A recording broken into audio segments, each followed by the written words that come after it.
हळद उजली कुंकू हसले या मालिकेच्या पुढील भागामध्ये आपण पाहणार आहोत. अनुसाही विचार करते ती अडाणी कृष्णा गावची सरपंच झाली म्हणजे साधी गोष्ट नाही. तिचे खायचे दात आणि दाखवायचे दात वेगळे आहेत. ही बाळजाबाई आणि कृष्णा मला फसवण्याचा प्रयत्न करत आहेत. खुनाचा आरोप माझ्यावर ढकलण्याचा प्रयत्न करत आहेत का? आता ही अनुसाई देखील गप्प बसणार नाही. आता बघा मी तुम्हा दोघेही सासूनाला कसा धडा शिकवते ते.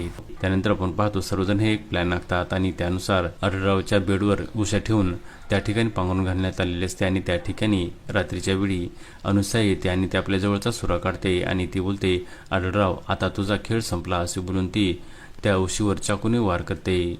आणि त्याच वेळेस आपण पाहतो रूममधील लाईट लागते आणि त्या ठिकाणी कृष्णा, दुष्यंत, बाळजाबाई आणि आढळराव आलेले असतात आणि त्यांना पाहिल्यानंतर अनुसया ही अतिशय घाबरते आणि तेव्हा बाळजा आणि कृष्ण ही अनुसयाला बोलतात, अनुसया आता तुझा खेळ संपला. आणि तेव्हा अनुसया ही अतिशय घाबरते. आता पुढे येणाऱ्या भागामध्ये कृष्णा, दुष्यंत, बाळजाबाई आणि आढळराव कशा प्रकारे समर आणि अनुसयाला पोलिसांच्या ताब्यात देऊन त्यांना शिक्षा घडवणार हे पाहणे अतिशय रंजक ठरणार आहे.